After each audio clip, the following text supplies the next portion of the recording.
Hello everyone, this is Kathy from the Daily Marker. How are you doing today? I'm so excited you're here. Finally, I get to share these watercolors with you. This is an art piece that I made in the blue frame. This is a table in the guest bedroom. And this is before I added a few details. You'll see that at the end. But these are Meet Altenew's new watercolor palette. I've had this for a while and just now I'm able to talk about it. I've been traveling with them. They're lightweight, they're easy to use. This is the color key that I used. Super easy. And as you can see, there's lots of great colors. So I'm prepping my palette right here. Jennifer McGuire told me about this squeeze bottle. So I'm just putting some little drips on each pan to wet the colors. Some have a little more than I need, but that doesn't matter. So I'm using, I have a porcelain palette here, and I want to do a wash. So I'm taking some of these beautiful rich colors. I'm using all the different reds, and I'm putting them in these little side areas, and then I'm going to put some water with them just to get a nice wash of color. These watercolors are nice and pigmented, so you need to add water to get like a lighter hue of them. So I'm doing that right now, and then I'm going to be stamping. I stamped this Altenew stamp with some light pink Distress ink, and I'm going to slow this down and show you a few things, but you know me, I jump around. So and to make this big enough to frame on the wall, this is a nice large background stamp. I stamped it twice on this watercolor paper, and I'll link it below in the bottom. I don't know the name. I'm looking for that name. But use whatever you have. That's the moral of the story. So I stamped this background. I think the paper is like 11 by... Gosh, I'm so full of details, aren't I? But I'm not that detail kind of person unless I'm adding details to my coloring. So as I proceed, I'm just coloring all these little triangles. I'm just doing a wash in each little diamond. They're not triangles. Put two triangles together and you get a diamond. So I'm just kind of scattering these around on my paper. You can see how big the paper is now, and I'm holding it up here so you can see that bottom one. And I'm coloring, I'm going around the little circles, and now I'm just bringing in some more of the pigmented watercolor to get a little bit of a color variance. I decided I'm not going to do that, and I'm just going to straight up put a first layer of color on all of these diamond shapes, and then I'll come in and glaze only some at the end when everything's all dry. So jumping around is a good thing because then it allows the other parts to dry, and then I don't get any bleeding from one color to the next. So I'm going to super speed this soon because this is all that I'm doing. It's kind of fun just to watch it happen. And it's so easy to get these washes and to start. Just put down that layer of color. So now I dipped my tip of my brush right into the pan from the watercolor set. Sorry you're not seeing that. And I'm just adding some concentrated color in that top right corner and bringing it down a little bit. And then I'm going to mix that with clear water just to get like a concentrated wash.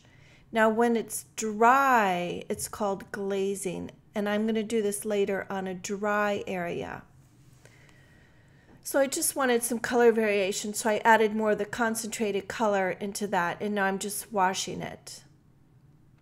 And that's all that I'm going to, well actually no, I'm just going to do a one layer wash on everything else, and then I'll come back later and glaze it. So I've edited this where you don't see me dipping into the color and dipping in the water to rinse my brush, and I'm just throwing down that color on the rest of these diamonds, one layer, no adding of any other color.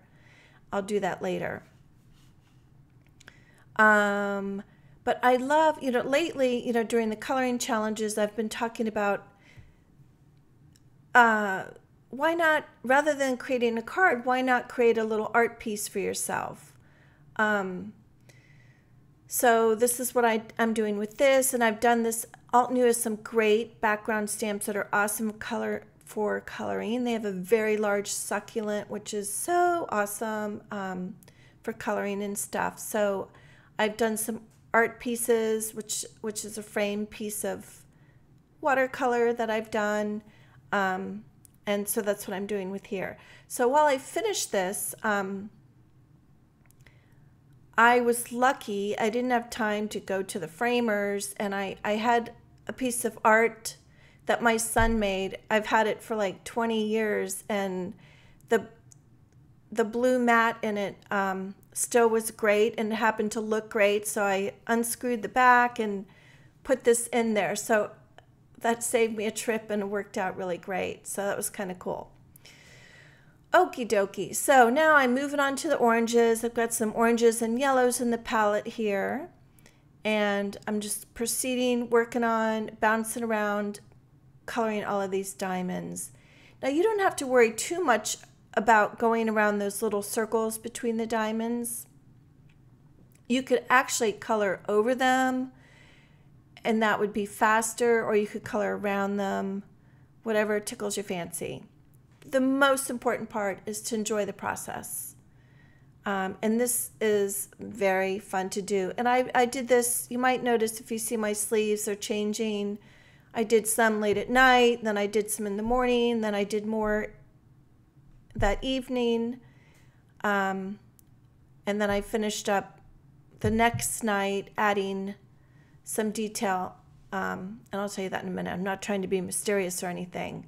So when you're doing a larger piece like this, let me grab my measuring tape since it's hanging in the other room now. I think it's like 7 by 11. That sounds about right. Or 7 by 12 is the finished piece. So I'm adding some turquoise for a pop of color. And then I kind of wanted to keep everything else a little bit monochromatic. So there's two kind of teal colors, and one I'm doing a little bit more washy. And then I'll do some glazing on one of these before I'm finished. So let me just mention, I don't know if you've noticed, but I'm having a coloring contest that is running for 30 days. It's not the 30-day coloring challenge. It's a 30-day contest. So you can submit anytime during these 30 days for the month of August. And on my blog, I have the details of when I'll announce the winners, and I have some great prize packages that I still have to photograph.